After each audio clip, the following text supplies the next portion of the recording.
communism is not inclusive. It is not this, kumbaya fucking yaw that it says it is. And any Marxist that believes so is crazy to me.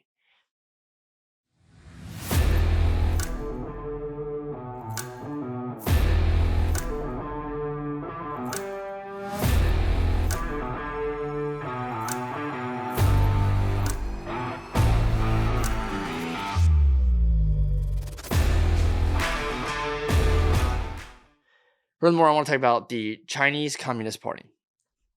A couple days ago, Xi Jinping, the president of China, was sworn back in for a third term. Now, not that China ever had much of a constitution to begin with, but it was in their constitution that, he can only have 2 term limits. China has now, or the Communist Party, has removed that constitutional 2-term limit deal and allowed Xi Jinping the opportunity to become president for life. Now, this is the Communist Party. Now, if you talk to a communist, they're all about, they say they're all about, we all know it's a bunch of shit, democracy and the rights of the people, right? The rights of the people.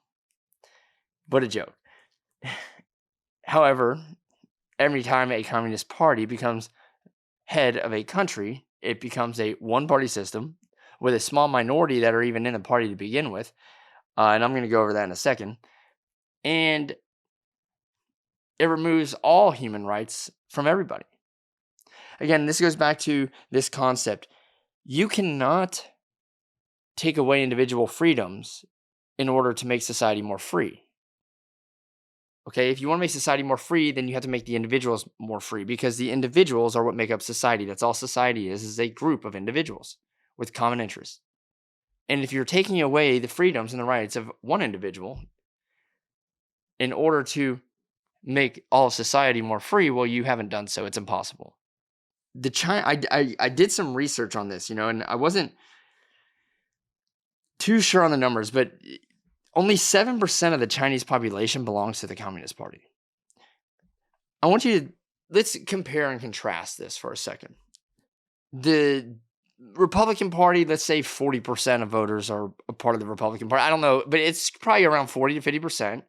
And then the Democratic Party has a majority over the Republicans as far as voters are concerned. There are more Democrats than Republicans. Now it's changing, I think. And then you have your group of individuals.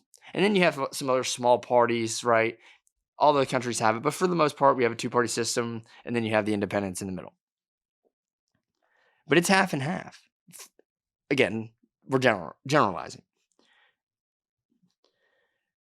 If I want to leave the Republican Party and join the Democratic Party, I can do so at will.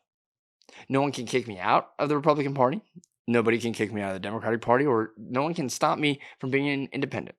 That is my personal ideology, my personal beliefs, and I have the freedom to do so here in the United States. 7% of the Chinese population belongs to the Communist Party, so you have a 7% minority party that holds almost every seat in their government. Furthermore, to become a member of the Chinese Communist Party, you have to apply. And admission is based on a few different factors, including a family background check, your gender, rural or urban roots, academic performance, university ranking, and perceived loyalty to the party. How inclusive is that? Communism is not inclusive. It is not this, kumbaya fucking yaw that it says it is. And any Marxist that believes so is crazy to me. That is, Marxism and Marxists are the true definition of insanity. What is it? Trying to do the same thing over and over and over again and expecting different results.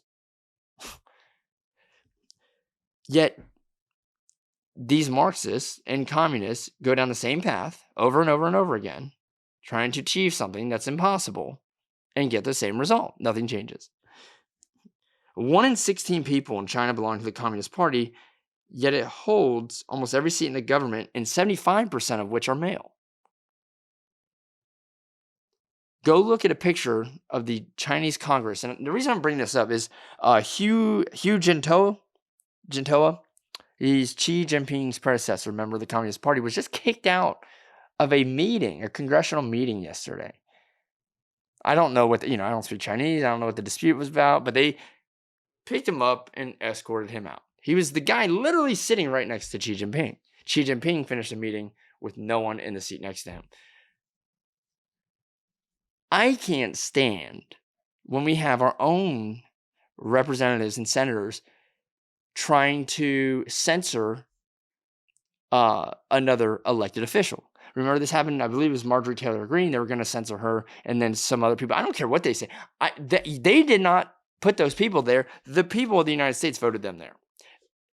And another representative, in my opinion, or senator should not be allowed, I don't care if it's a group of them, to censor another individual, especially an elected official.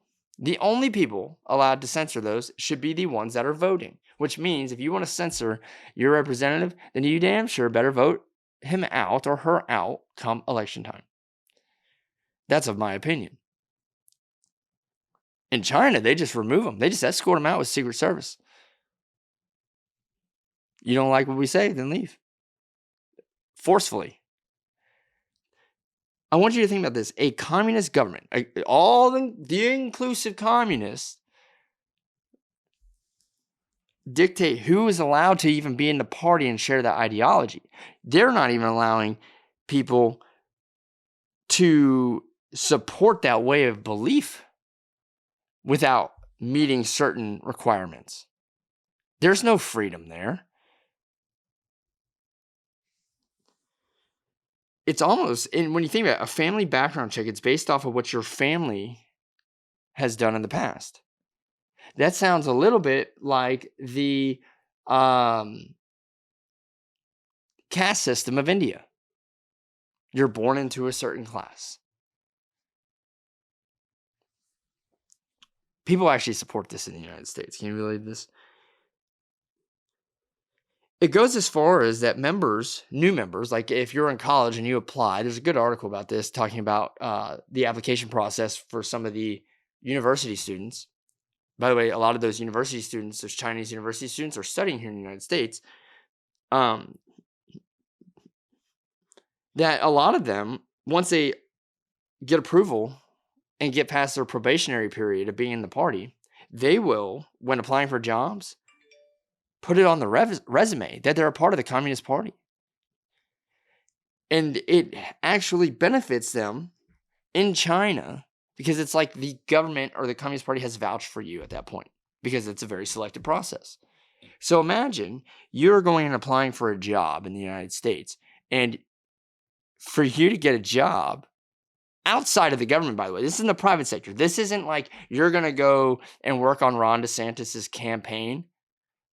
So you put you're a Republican on the resume. No, we're not talking about that. We're talking about I'm going to get a job at Walmart as a manager or something.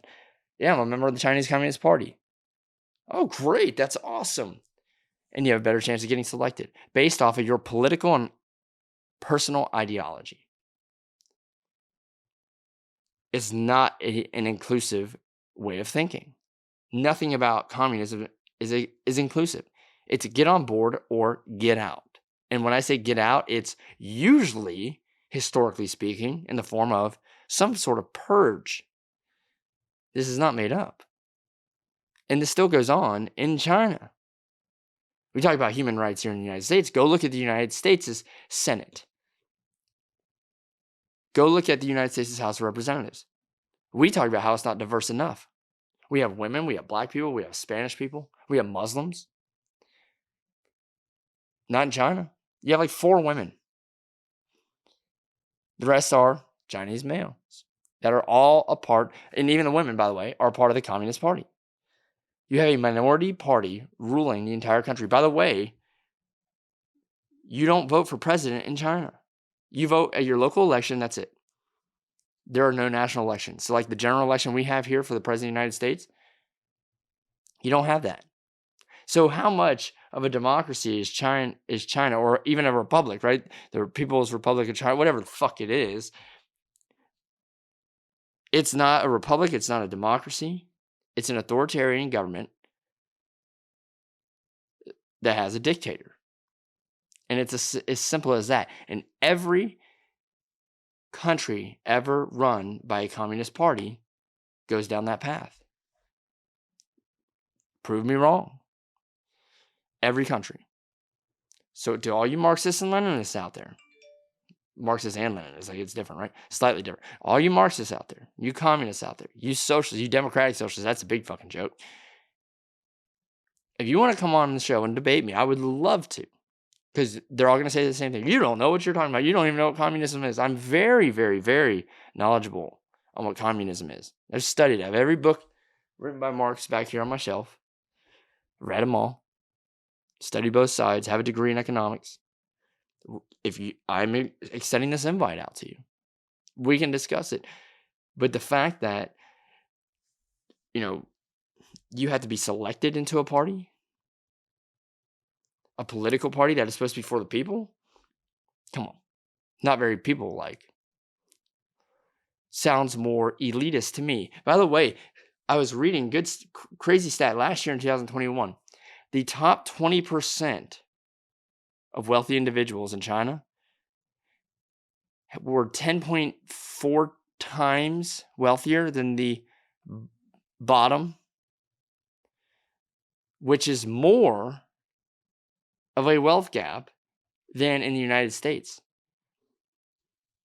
Again, the wealth gap is not a capitalist problem. It happens in every country. You're going to have these elitists in every country, in every political system. And that's funny because that's like the sole thing that China or communism seeks to eliminate, right? That wealth gap, that class gap. They want to eliminate the class, eliminate capital, eliminate government. But what happens is the communist parties come in, they make government far more powerful, they put the capital in the hands of few, and therefore they make class division a lot more potent. So that's what I have to say about that with China. And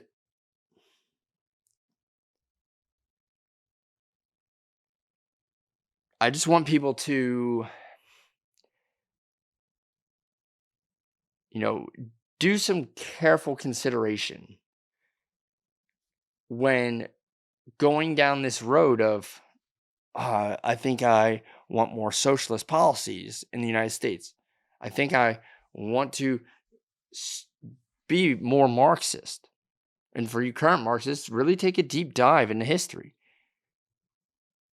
You'll go and you'll point out all the bad things capitalism has done, and you forget to realize that capitalism has gotten more people out of poverty and increased the quality of life for more people than any other economic system in human history. It has done more to advance human rights, and even animal rights, than any other system in human history. This is a proven, undeniable fact. Concrete. It's tangible, too.